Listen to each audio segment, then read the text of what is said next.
तो आपको अपने कंप्यूटर या लैपटॉप में कोई भी एक वेब ब्राउजर ओपन कर लेना है, उसमें लिखना है यूपी। जैसे लिखेंगे इसका लिंक मैं अपने वीडियो के डिस्क्रिप्शन में दे दूंगा, वहां से जाकर के भी आप इसे सेव अपने कंप्यूटर में कर सकते हो।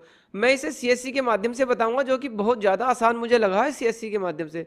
लॉगिन विद सीएससी पर जैसे ही क्लिक करेंगे कोई रिस्पॉन्स नहीं आएगा, फिर से क्लिक कर देंगे तो आपसे सीएससी आईडी और पासवर्ड मांगने लगेगा, क्योंकि मैंने अभी से लॉगिन किया था, जिसकी वजह से मेरा डायरेक्ट ये लॉगिन हो गया है। फिर देखिए इसमें बायोमेट्रिक कौन सी चल रही है, मैं बायोमेट्रिक आपको चला के दिखा देता हूँ। मेरे पास बायोमेट्रिक इस समय है ये मोर्फो L0, तो इसे मैं चला करके आपको दिखा देता हूँ। सबसे पहले डिवाइस का भी क्लियर हो जाएगा कि क्या इशू आ रहा है। जैसे मैं यहाँ पर अपना आधार नंबर देता हूँ, और आधार नंबर देने के बाद वेरिफिकेशन पेंडिंग पर जैसे ही हम क्लिक करेंगे, सॉरी ओटीपी पर रह गया है, हाँ आधार नंबर देते हैं यहाँ पर, और वेरिफिकेशन पेंडिंग पे जैसे ही क्लिक करेंगे तो हमारे सिस्टम में जो है मोर्फो L0 डिवाइस लगी है, जो इस समय चल चुकी है। देख सकते हैं मैंने यहाँ पर अपना फिंगर दे दिया है और बीप की आवाज़ आपको आ गई होगी, फिंगर हमारा कैप्चर हो गया। फिंगर प्रिंट से हमारी कोई भी फॉर्म जो है आगे नहीं बढ़ रहा है, केवल यहीं पर जाकर के रुक जाता है, जिसकी वजह से हमें क्या करना होता है कि ओटीपी का ही यूज़ करना पड़ रहा है। देखिए मैंने अभी ओटीपी सेंड किया था जो कि आ चुका है। फिर हम क्या करते हैं, इसलिए बायोमेट्रिक से नहीं हो रहा है तो यहाँ पर रिसेट पर जाते हैं, ओके पर क्लिक करते हैं और ओटीपी आ गया है, यहाँ पर आधार नंबर अपना डाल देते हैं। तो यहाँ पर तो हो गया बायोमेट्रिक का इशू। क्या चल रहा है,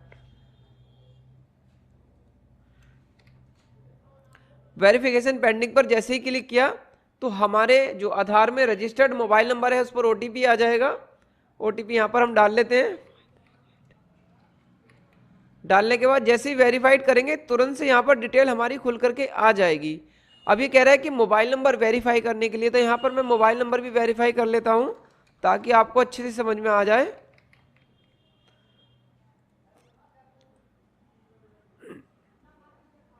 पहले हमारा आधार का ओटीपी आया था और अभी हमने जो मोबाइल नंबर वेरीफाई पर क्लिक किया है ये हमारा आया है किसान की तरफ से ओटीपी। दोनों ओटीपी अलग अलग आ रहे हैं, हमने अपना मोबाइल भी वेरीफाई कर लिया है। तो यहाँ पर मैं कुछ इन्फॉर्मेशन हाइड करूँगा, कुछ नहीं करूँगा, ताकि आपको अच्छे से समझ पाए। मैं यहाँ पर इसे स्क्रॉल कर लेता हूँ ऊपर, तो आप देख सकते हैं यहाँ पर किसान का नाम आ गया अंग्रेजी में और यहाँ पर आ गया हिंदी में। और कुछ लोगों को नाम मिसमैचिंग की प्रॉब्लम आ रही है, वो भी मैं इसमें सोल्व कर दूंगा। उसके बाद उसकी कैटेगरी आ जाएगी, जो भी उनकी कैटेगरी है यहाँ पर सिलेक्ट कर लेंगे। क्योंकि मेरे नाम जमीन नहीं है, मैं मजदूर हूँ, किसान नहीं हूँ, तो मैं इसे पूरे फॉर्म को सबमिट नहीं कर पाऊंगा, पर आपको मैं क्योरीज में कर देता हूँ। मेरे या मेरे पिताजी के नाम एक किसी भी नहीं है, मतलब छोड़िए चलो उस बात को। तो यहाँ पर मेरी सारी डिटेल खुल करके आ जाएगी। और यहाँ पर कह रहा है कि नेम मैच रिकॉर्ड, मेरा नाम 100% रिकॉर्ड के अनुसार मैच हो गया, जबकि मेरा कोई रिकॉर्ड ही नहीं है। और आप लोगों के साथ भी यही दिख रहा होगा कि यहाँ पर रिकॉर्ड में मैच दिखा रहा है। चलिए हम समझ लेते हैं कहाँ पर क्या फिल करना होता है। तो यहाँ पर देखिए रेसिडेंट का जो है पूरा एड्रेस, पूरी डिटेल आ जाएगी। और यहाँ पर पिन कोड नहीं शो कर रहा है, तो यहाँ पर जो डिटेल खाली आ रही है वह डिटेल आप यहाँ पर फिल कर देंगे। चलिए मैं फिर से ऊपर करता हूँ, इंसर्ट लेटेस्ट रेसिडेंट डिटेल्स, वो छोड़ दीजिए। उसके बाद कह रहा है लैंड ओनरशिप, आपको यहाँ पर ओनर पर क्लिक करना है। उसके बाद आपके सामने दो ऑप्शन खुलेंगे, एग्रीकल्चर और लैंड ओनर फार्मिंग। तो यहाँ पर आपको दोनों को सिलेक्ट करना है, फिर जाना है फैच डिटेल लैंड पर। तो यहाँ पर जहाँ भी आपकी भूमि है, जमीन है कृषि वाली, उस एरिया को सिलेक्ट कर लेना है। जैसे डिस्ट्रिक्ट अमरोहा है, तहसील किस तहसील के अंतर्गत आती है वो तहसील सिलेक्ट कर लेनी है। उसके बाद किस गांव में जमीन है वो सिलेक्ट कर लेनी है। फिलहाल को मैं यहाँ पर टेम्परेरी कोई सर्च कर लेता हूँ, क्योंकि मुझे गाटा संख्या की याद है। और यहाँ पर आपको खसरा नंबर डाल करके देना है, खाता नंबर नहीं डालना। या तो गाटा संख्या या खसरा संख्या जो होती है वो यहाँ पर आपको डाल देनी है। जैसे मैं यहाँ पर डालूंगा और सबमिट पर क्लिक करूँगा तो यहाँ पर डिटेल खुल करके आ जाएगी। यहाँ पर बहुत सारे नाम आ जाएंगे, तो उन नामों में से जो भी आपका है उसे सिलेक्ट कर लेंगे। जैसे नाम आपने सिलेक्ट किया, या मैं से मान ली ये सिलेक्ट कर लेता हूं, तो इनके सामने इतनी सारी भूमि है, सब आ गई है। सिलेक्ट करने के बाद जैसे सबमिट करेंगे तो कुछ लोगों का नाम मिसमैचिंग आ रहा है। तो करना क्या होता है कि जो फर्द में नाम है वही नाम आप अगर ऊपर एंटर कर देंगे तो मिसमैचिंग शायद खत्म हो जाएगी। फिर उसके बाद यहाँ पर सिलेक्ट करेंगे, लैंड वेरीफाई करेंगे। मैंने जो पिछली वीडियो बनाई थी वो ज़्यादा मतलब इन्फॉर्मेशन हाइड करने की वजह से बहुत सारा उसमें विलर हो गया, तो कुछ लोगों को समझ में कम आया, तो मैं इसलिए यहाँ पर क्लियर कर रहा हूँ बिना फॉर्म भरे। ये सब करने के बाद आपका कितना टोटल एरिया वो यहाँ पर आ जाएगा।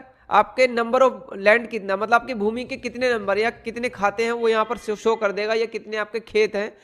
उसके बाद यहाँ पर आपको कुछ नहीं करना है। अगर आपके पास राशन कार्ड नंबर है, देखिए यहाँ पर रेड मार्क नहीं है, अभी से खाली भी छोड़ सकते हैं। राशन कार्ड नंबर है तो डाल सकते हैं, वरना खाली छोड़ दें।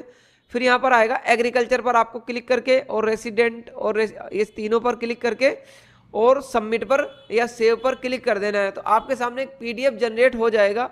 उस पीडीएफ को प्रिंट करके कस्टमर को या किसान को दे देना है। और ये जो डाटा भी आप फीड कर रहे हैं ना, केवल ये पेंडिंग हो रहा है, बनेगा नहीं किसी का।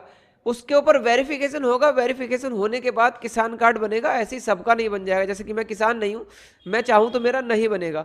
तो कुछ डाउट थे जो मैंने इसमें क्लियर कर दे हैं विदाउट बिलर के। अगर मैं इन्फॉर्मेशन फिल करके चलता तो यूट्यूब की पॉलिसी के अनुसार मुझे कस्टमर की डिटेल को बिलर करना पड़ता। तो मैं फिलहाल को यही जानकारी या यही क्वेरी आपकी मैंने सोल्व की है। इस वीडियो से संबंधित आपकी कोई क्वेरी है तो आप हमारे चैनल पर कमेंट्स करें। वीडियो अच्छा लगा तो वीडियो को लाइक करें, चैनल पर नए तो चैनल को सब्सक्राइब करें। ऐसे ही मिलते हैं किसी नेक्स्ट वीडियो में किसी नई जानकारी के साथ। तब तक के लिए जय हिंद।